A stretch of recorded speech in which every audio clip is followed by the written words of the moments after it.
You look like you've had a hard journey. Ah, the journey wasn't so bad, especially compared to what came before it. Where are you coming from, anyway? From Trusky.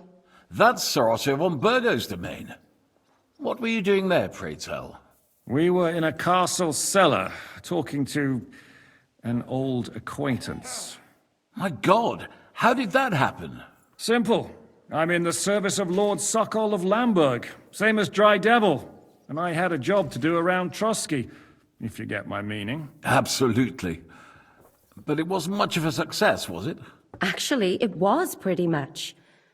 We even took a castle. Well, more like a small stronghold. And we nearly got von Berghoff, too. And what prevented you from completing that righteous deed?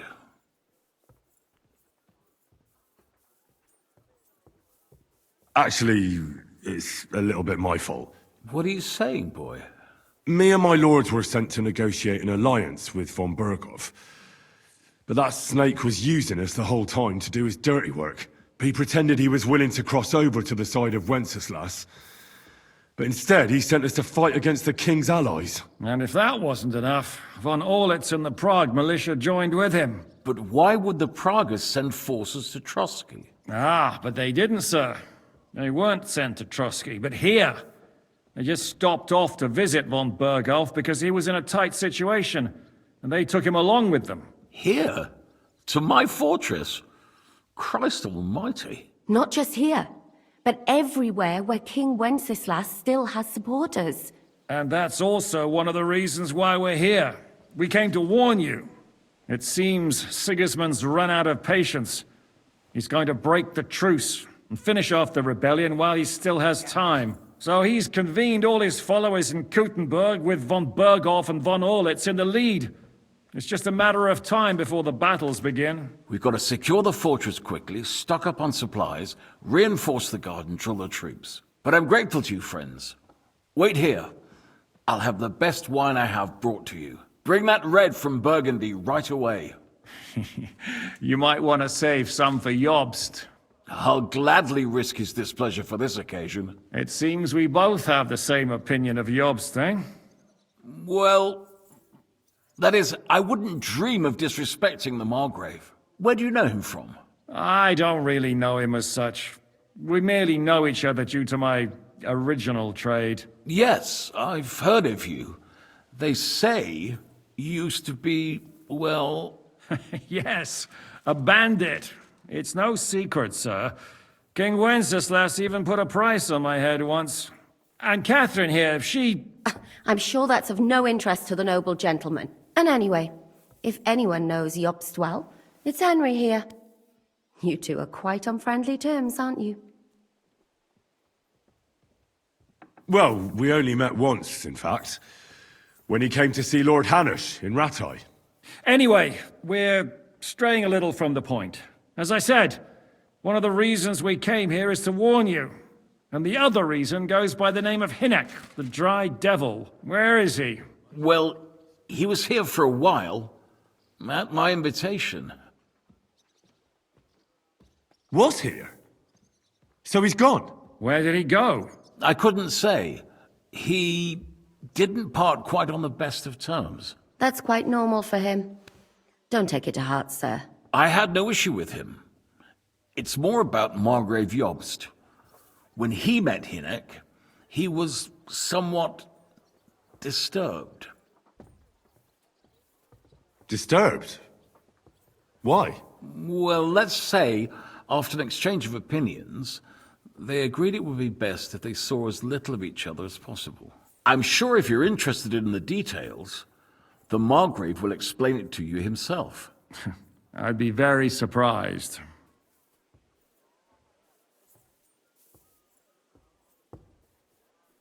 What was Dry Devil doing here, anyway? Waging war, if you can call it that. He ambushed 3 of Sigismund's supply caravans and a troop of Cumans in these parts alone. It made me a little nervous.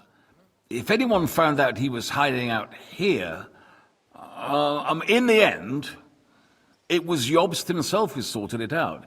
He told Hinek he had to stop because he was interfering with his plans. Why is Jobst taking such risks? He almost put himself in Sigismund's reach. What for? To do what he's been doing all his life. Scheming. One could put it that way. He's seeking allies amongst the undecided lords, and winning over to our side some of the ones who've sided with Sigismund so far. He wants to make deals with turncoats? Alas, that's the way it goes in politics.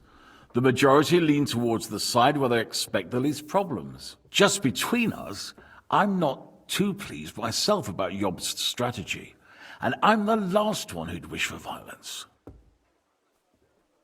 What do you think about all of this, sir? Sigismund, Wenceslas, Jobst? What kind of question is that? Do you doubt my loyalty to our king? No, that's not how I meant it. Henry here sometimes forgets to weigh his words, sir. That's all right. To be frank, we all know that King Wenceslas isn't the great man his father Charles was. But that is the way of the world. History is full of kings who didn't know how to wear the crown. The blood running in their veins is more important than what's in their heads. He's not a capable ruler. What of it? In my opinion, kingship is above all a guarantee of divine peace. A sovereign's greatest asset is his legitimacy. But what if the sovereign is truly bad? If he's mad, say? I'll put it this way. Nobody lives forever, lad. Least of all bad kings. Isn't that right, sir? So, what about us? What do we do now? The Margrave will certainly want to talk to you, but the earliest he'll be back at the fortress will be tomorrow. I hope until then, you won't refuse my offer of a bed for the night. Just an offer. So you'd let us leave if we wanted to? Well, the Margrave did ask me to look after you until he returns, for the sake of security. Whose security? Good question. Yours, I expect. So be it. I couldn't take another step anyway. Sir, there's still one more thing we came for. Lord von Bergov is holding my lord, Sir Hans Capon of Perkstein, hostage. And we also have to warn Jobst's ally, John of Liechtenstein. Do you know anything about those two? Sorry, I don't. I didn't even know von Bergau had come here until you told me. And I've heard nothing about Lord Liechtenstein. Which is actually good news. If he'd been caught and executed, the word would be all over the region. So there's a strong hope he's alive. Thank you for the warm welcome, Lord Pisek. It's the least I could do, lad. My fortress is open to all the king's supporters, even if that does make it a bit crammed. I suppose I ought to get to bed. Where can I sleep, sir? I had some chambers prepared for all of you. Yours is right here in the palace. Cross that corridor and go up the stairs. You can't miss it. There's a garland above the door. But first, eat your fill. All of you. And maybe you'd like to bathe before going to bed. I told my servant Susanna to prepare baths for you. The baths are in the little house in the courtyard, right next to the well.